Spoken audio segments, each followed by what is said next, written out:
রিফারি একটা জালিম। রিফারি হলো আর্জেন্টিনার দালাল। খেলা শেষে মিশরের প্লেয়াররা কান্না করতে করতে এরকম অভিযোগ দাঁড় করলো ভাই। আর মোহাম্মদ সালাহ তো বলে ফেললো, আমরা তো মুসলিম, আমরা জিতলে কি আপনাদের এতটাই ক্ষতি হতো। আবার মিশরের প্লেয়াররা দাবি জানাচ্ছে এবারের কাপ ফিফা আর্জেন্টিনাকে দিতে চায়। এবারের বিশ্বকাপ একটা সাজানো নাটক।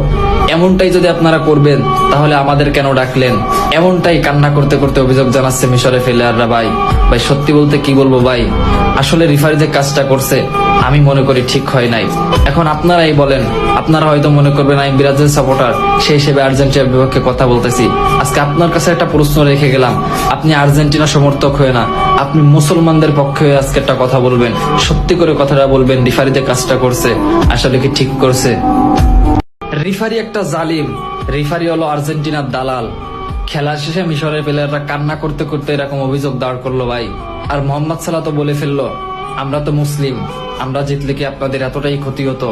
আবার মিশরের প্লেয়াররা দাবি জানাচ্ছে এবারের কাপ ফিফা আর্জেন্টিনাকে দিতে চায়। এবারের বিশ্বকাপ একটা সাজানো নাটক। এমনটাই যদি আপনারা করবেন তাহলে আমাদের কেন ডাকলেন। এমনটাই কান্না করতে করতে অভিযোগ জানাচ্ছে মিশরের প্লেয়াররা ভাই।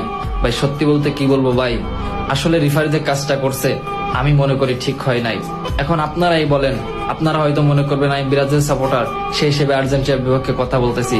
আজকে আপনার কাছে একটা প্রশ্ন রেখে গেলাম, আপনি আর্জেন্টিনা সমর্থক হয়ে না, আপনি মুসলমানদের পক্ষে হয়ে আজকে একটা কথা বলবেন। সত্যি করে কথাটা বলবেন, রিফারি যে কাজটা করছে আসলে কি ঠিক করছে।